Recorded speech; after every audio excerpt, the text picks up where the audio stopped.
Okay, so before I wanted to talk more about the year 1666 in North Andover because we talked about it a little bit.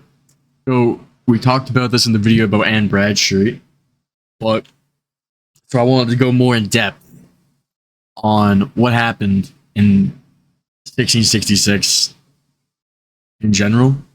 So this is like a deep dive into the fateful year of fire, loss, and just the faith in North Andover, as it says right there. So smart. A frontier settlement, Andover in the mid 17th century. Andover in 1666. The Old Center. What is modern day North Andover was the original Old Center of Andover. It was a rustic, tight-knit, agrarian, Puritan community structured around the historic town common and meeting houses. Civic life was centered on a deep religious devotion and structural defense against a challenging frontier wilderness. The Bradstreet Dynasty. Simon Bradstreet, a prominent magistrate and future Massachusetts governor, and his wife Anne Bradstreet, which we have a video about her, America's first published poet, resided here. Their substantial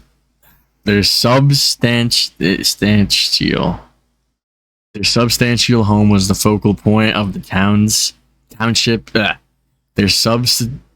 substantial home was the focal point of the township's elite, acting as an intellectual, social, and political administrative hub. Fuck yeah. The historical landscape.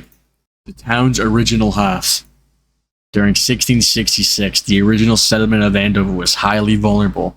Structures were crafted entirely out of heavy pine and oak timbers frames, insulated with thatch and pine shingles. Open fireplaces and candles provided the only warmth and light, exposing every home to the ever-present danger of devastating fire outbreaks in the dry summer months.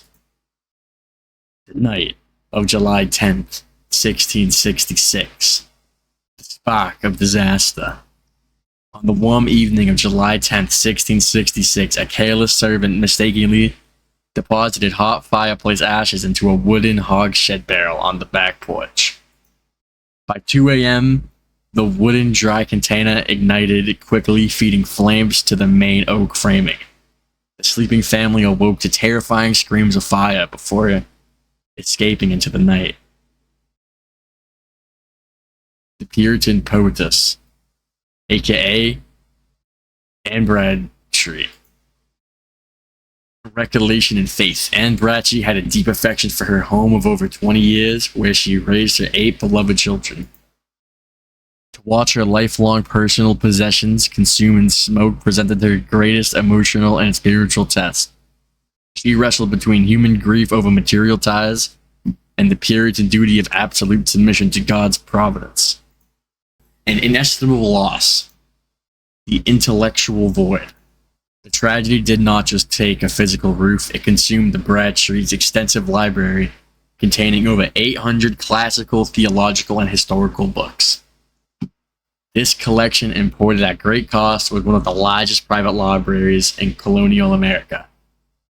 Its loss, alongside Anne's unpublished manuscripts, devastated early American literature. Verses on the burning. And when I could no longer look, I blessed his name that gave and took, that laid my goods now in the dust. Yeah, so it was, and so 'twas just. By Anne Bradstreet, July 10th, 1666. Now, the scale of devastation. 800 plus volumes destroyed, okay? A devastating loss of wealth. In addition to the vast personal library, the loss of furniture, clothing, and historic records were estimated to be worth at least 60 to 70 euros, an immense fortune for the era. Without insurance, which did not exist in the American colonies in 1666, the Bradstreets faced sudden economic ruin, relying entirely on communal support to survive the winter. Chronology of Reconstruction. July 10th, 1666. The original mansion is completely leveled by fire in the early hours. 1666 to 1667. The Bradstreets shelter and temporary quarters provided by Andover neighbors. 1668 to 1669. Simon Bradstreet commissions the build of their second historic Andover home. September 1672. And Bradstreet passes away in the newly finished Andover house. Very sad. Archaeological discoveries. Ground-penetrating radar. Recent archaeological surveys conducted by Donald Slater and Christy Petrov successfully mapped the underground footprint of two early foundations. Dendrochronology. Analysts of local timber samples confirm construction dates aligning directly with the post-1666 rebuilding boom in North Andover. The Bradstreet Trust. The Bradstreet Phillips Historic Preservation Trust was established to safeguard these remains, protecting a vital link to early colonial life. Questions and discussion explore the lasting legacy of Anne Bradstreet and the historic events of 1666. Most or all of this information is from the North Andover Historical Society. So I'm going to thank them for putting this information out there for people to learn. And in my notebook, I wrote a short summary of this. So, yeah, I'll just read that now. The devastating fire of July 10th, 1666 fundamentally reshaped early North Andover by reducing the historic Bradstreet estate and their invaluable 800-volume library. One of the colonial America's greatest intellectual treasures to ashes.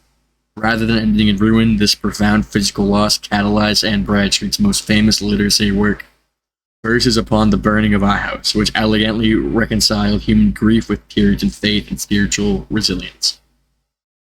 Ultimately, this historical event stands as a powerful testament to the community's capacity to rebuild, proving that while material structures fall, the culture and spiritual foundations of a people endure. That's all. I hope you enjoyed the video.